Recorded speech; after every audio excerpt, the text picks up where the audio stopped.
महापुराण कथा प्रवचन भजनों को सुनने के लिए शिव भक्ति चैनल को सब्सक्राइब जरूर करें। हर हर महादेव। मनुष्य भगवान महादेव के नाम में रत रहता है तो मनुष्य जीवन के सभी पापों में से मुक्त रहता है।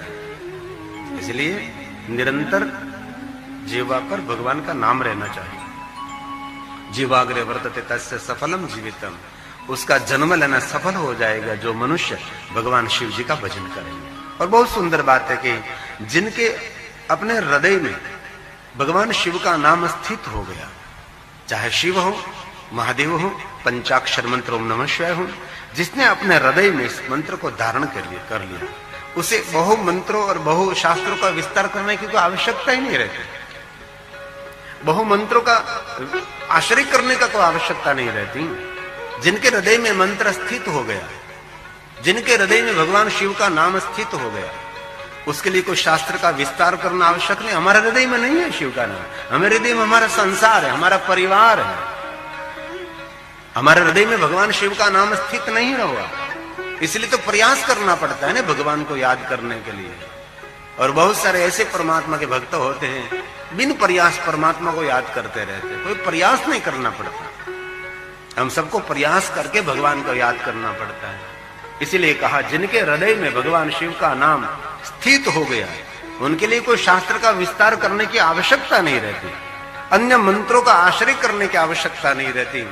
जिनके हृदय में भगवान शिव का मंत्र, शिव का नाम स्थित हो गया, इसलिए हृदय में इस मंत्र को स्थित करें। हृदय में न हो सके तो मन में न हो सके तो जीवा पर। तीन तरीका है ना। पहला तरीका है जीवा पर भगवान का नाम ले और जीवा से मन में भगवान का धारण करें, मन से लेकर हृदय में भगवान को धारण करें। तीन तरीका, पहला तो जीवा, बाद में मन, बाद में हृदय। आप सब कर सकते हैं, ऐसा कुछ भी नहीं। भगवान ने आप सबको समान शक्ति प्रदान की है। शक्ति को जागरूक करना ये आपकी जिम्मेदारी है। दीप है, माचिस है, सब कुछ है, लेकिन माचिस हाथ में लेकर दीप को प्रज्वलित करना ये हमारा कर्तव्य है। भगवान ने सबको समान शक्ति दी है, किसी को कम शक्ति नहीं दी है, लेकिन इस शक्ति को जागरूक करना बहुत महत्व की बात है। जिनका मन मलिन रहता है उनकी शक्ति कभी जागरूक नहीं होती। माचिस कभी तेल वाला पानी वाला हो जाता तो कभी दीप जला नहीं सकते उनसे आप। ऐसे ही हमारा मन निरंतर मलिन रहता है। मलिन मन जीवन में कुछ भी नहीं कर सकता। साफ सुथरा निर्विकारी निर्मल मन जीवन में बहुत कुछ कर सकता है। निर्मल मन जन सो मोहि पावा, मोहि कपट छल छिद्र न भावा। निर्मल मन जन सो मोहि पावा। ये श्लोक शिव महाप्र ग्रंथ का है, भगवान व्यास जी ने गाया है। बहुत सुंदर बात की है।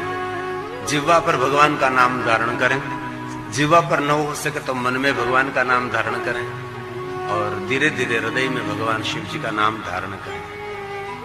उनको अन्य मंत्रों का आश्रय करने की आवश्यकता नहीं, कोई शास्त्रों का विस्तार करने की जरूरत नहीं। किम तस्य बहुवी मंत्रे शास्त्रे वा बहुवी स्तरे। किम तस्य बहुर्वीर मंत्र शास्त्रों वा बहुर्विस्तरे। शास्त्र का विस्तार करने की कोई जरूरत नहीं। जिनके हृदय में पंचाक्षर मंत्र भगवान शिव जी का नाम स्थित हो गया उनके लिए सब कुछ हो गया। उसने सब कुछ शास्त्र पढ़ लिया, सब कुछ उसने वेद पुराण कंठस्थ कर लिया। जिनके हृदय में भगवान का नाम स्थित हो गया, इसीलिए कहा यस्यो नमः शिवाय मंत्रोऽयं यदि संस्थितः, मंत्रोऽयं यदि संस्थितः। जितनी कितनी सरल बात भगवान ने कही। जो कोई भगवान शिव का नाम लेते उनकी तो एक अलग महिमा होती है। वेद पारायण भी शिव प्रदान कर सकता है। वेद पारायण को हम नहीं कर सकते, नहीं तो पढ़े लिखे जो बड़े बड़े विद्वान होते, जिसने पाठशाला में पढ़ाई की है, सदगुरु के चरण में बैठकर जिसने वेद पढ़ा है, वेद कोई छोटी बात नहीं, वेद बहुत बड़ी बात है, अति कठिन है। लेकिन जो मनुष्य वेद पारायण करेगा, शिव प्रदान करने वाला, इसी प्रकार बहुत से मंत्र से, अपना भी जप मंत्र से जितने अक्षर है, इतने मंत्र के लक्ष्य जप करने से मनुष्य वेद पारायण का पुण्य प्राप्त कर सकता है। कोई भी आपका इष्ट मंत्र हो, मंत्र के जितने अक्षर हैं इतने लाख जप करना चाहिए। नमः शिवाय पंचाक्षर मंत्र है तो कितना जप करना चाहिए? 5 लाख। पंचाक्षर 5 लक्ष जप। और 5 लाख पंचाक्षर मंत्र के जाप करने के लिए माक्षर मास श्रेष्ठ माना जाता है। एक कार्तिक मास पूर्ण होने के बाद माक्षर मास का प्रारंभ होता है। इस एक महीने में 5 लाख पंचाक्षर मंत्र का अनुष्ठान करना चाहिए। हो सके तो, मैं तो आपको कहने के लिए प्रयास करता हूं, लेकिन बहुत कम लोग होते हैं। मंत्र के जितने अक्षर इतने लक्ष्य जप करने से क्या होगा? वेद पारण करने से जो शिव पद की प्राप्ति होती है। और कोई भी मंत्र के जितने अक्षर है इतने लाख जप करने से, इतने लक्ष्य जप करने से मनुष्य भगवान शिव के पद को प्राप्त कर सकता है। ऐसा भगवान व्यास ने गाया है। मंत्र के जितने अक्षर हैं इतने लाख जप करना चाहिए। अवसर मिले तो, और अवसर लेना भी चाहिए। जीवन तो क्षण भंगुर है। आपकी धन संपत्ति वैभव जीवन में आवश्यक है, सुख सुविधा सब कुछ आवश्यक है, लेकिन उनसे सबसे आवश्यक परमात्मा का भजन है। आंख बंद होने के बाद धन संपत्ति वैभव माल मिलकत पद पदवी सब कुछ यहां ही रहने वाले, ये तो हम सब जानते हैं, ये कोई नई बात नहीं है। लेकिन आपका भजन, आपकी भक्ति, परमात्मा की तरफ आपका प्रेम, आपके जीवन का श्रेष्ठ भाग, श्रेष्ठ मूड़ी मानी जाती है। ये हमारा बैंक बैलेंस माना जाता है। बैंक में पड़ा हुआ अढळक धन यहाँ धरती पर ही रहने वाला है। हम सब सत्य मानते हैं, ये सभी हम जानते। मैं को आपको नई बात नहीं बता रहा हूं। इसीलिए जीवन में से थोड़ा सा समय निकालकर परमात्मा को याद करना चाहिए।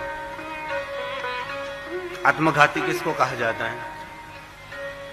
डूब कर मर जाते हो, जहर पी कर मर जाते हो, जल कर मर जाते हो, ट्रेन के नीचे मर जाते हो, उसको आत्मघाती नहीं कहा। आत्मघाती उसको कहा जाता है जो अपने आत्म कल्याण के लिए कुछ भी नहीं करता है, वो सबसे बड़ा आत्मघाती है। अपने आत्म कल्याण के लिए जो मनुष्य कभी जागता नहीं, कभी कुछ करता ही नहीं, वो मनुष्य को आत्मघाती कहा है। इसलिए आपके स्वयं के लिए कुछ करो। हमारा पूरा जीवन समाज के लिए, कुटुंब के लिए, परिवार के लिए पूरा बोझ उठाते उठाते हमारे जीवन में कुछ भी खोज नहीं रहती। जीवन समाप्त हो जाता है। निराशा लेकर, हताश होकर मनुष्य मर जाता है, कुछ भी नहीं रहता। और एक बात कहूं, सबका जीवन सबके लिए स्वतंत्र है और किसी के जीवन में अड़चन रूप नहीं होना चाहिए। हमारे से किसी का जीवन डिस्टर्ब नहीं होना चाहिए, कभी दूसरों को डिस्टर्ब नहीं करना चाहिए। सबका जीवन स्वतंत्र है, उनको जो सही लगे वो करें। लेकिन हम दूसरों को बहुत डिस्टर्ब करते, बहुत हम परेशान करते हैं। गुजराती में कहो तो બીજાની ખણખોદ બહુ કરીએ છીએ આપણે। બીજા લોકોની નિંદા કરી, કોણ ક્યાં જાય છે, કોણ શું કરે છે, ક્યાં જઈ રહ્યો છે, આપણા માટે ચિંતન કરવાનું છે, બીજા માટે નહીં। इसलिए कभी अवसर मिले तो शिव मंदिर में जाकर पंचाक्षर मंत्र का जाप करें। कभी अवसर मिले तो तीर्थ में जाकर भगवान शिव जी को मंत्र जाप करें। विशेष स्थान पर बैठकर भगवान शिव को याद करें। विद्यालय, गौशाला, सरिता का तट, सागर का तट, पहाड़ों के कंदरा, पहाड़ों के अग्रभाग, कोई वृक्ष के नीचे, पीपल वृक्ष, वट वृक्ष, बिल वृक्ष के नीचे, तुलसी के पास बैठकर कभी कभी मंत्र जाप करना चाहिए, उसकी बहुत महिमा है।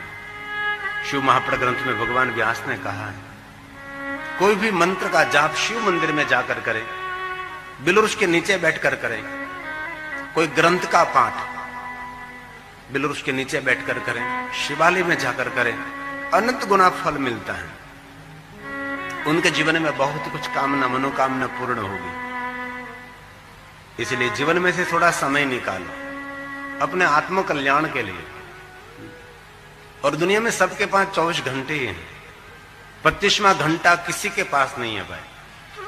ये 24 घंटे में आपको सब कुछ करना है, इसीलिए आपके पास टाइम मैनेजमेंट होना चाहिए। एक बात कहूं, दुनिया को सब कुछ देना चाहिए लेकिन कोई किसी को समय नहीं देना चाहिए। और जिन व्यक्ति को आपके समय की कोई कीमत नहीं है उसको तो कभी समय नहीं देना चाहिए। जो आपके समय की इज्जत करते हैं, आपके टाइम की इज्जत करते हैं, उसको समय देना चाहिए। जिनको आपके समय का कोई मूल्य ही नहीं, इसलिए मैं पहले दिन से कहता हूं, आप मुझे कथा में 3 घंटे 4 घंटे देते हैं, आप मुझे कथा में 4 घंटे 3 घंटे नहीं दे रहे, आप मुझे आपका जीवन दे रहे हैं। इतना जीवन फिर से नहीं मिलने वाला है,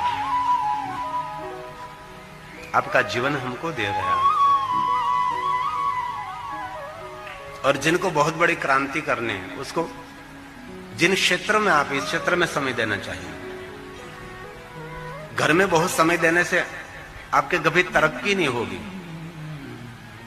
जिन क्षेत्र में आप इस क्षेत्र को प्रेम करो, इन क्षेत्रों को समय दीजिए आप।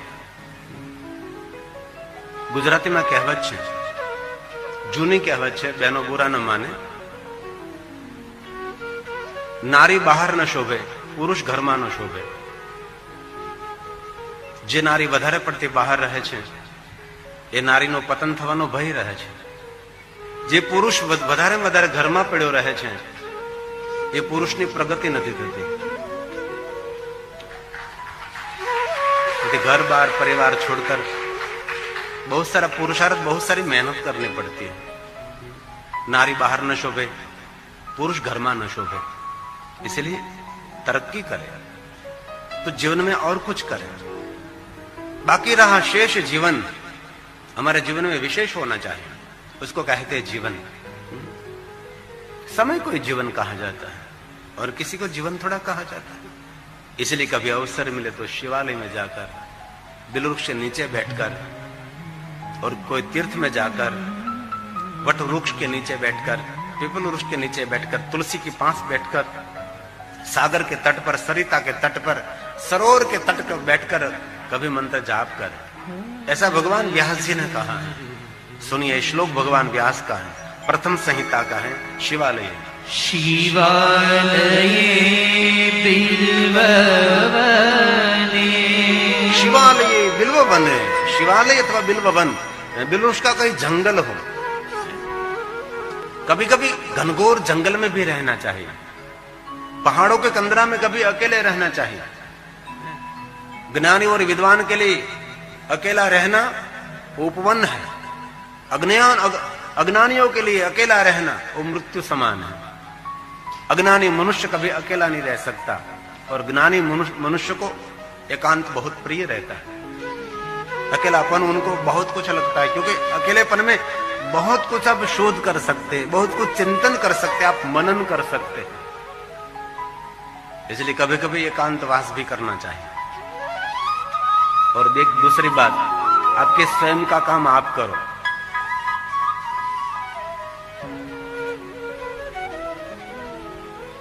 आपका खुद का स्वयं का काम आप करिए। सुबह में उठते समय आपका बिस्तर आप बराबर करो।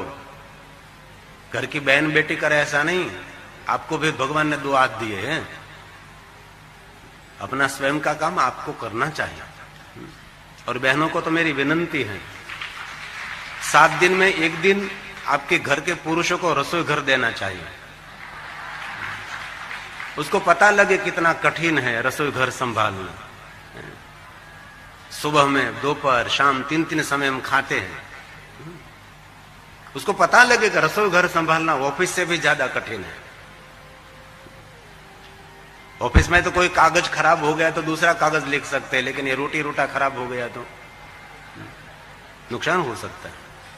इसलिए कभी कभी ध्यान रखिए, आप स्वयं का काम करने का आदती बने। तो कभी अवसर मिले तो जीवन में से समय निकालकर शिवालय में जाकर बैठिए, कहीं जंगल में जाकर बैठिए, कहीं सरिता के तट पर जाकर बैठिए। अकेला रहने की आदत करो आप। और एक बात याद रखें, दूसरों को दुख देने से कभी स्वयं सुखी नहीं हो सकता। दूसरों को सुख रखें, दूसरों को दुख देने से कभी स्वयं सुखी नहीं हो सकता। दूसरों को सुख देने से आप सुखी हो सकते हैं, लेकिन हम ऐसा मानते हैं कि दूसरों को दुख देने से हमको सुख मिलेगा। कभी मिलने वाला नहीं, कभी सपने में भी सुख नहीं मिलेगा। इसलिए मनुष्य जीवन मिला है, मनुष्य जीवन को सार्थक करे। चारुकेशी हमारे एक सुंदर धुन है, जो मनुष्य जन्म मिला है उसको सार्थक करे।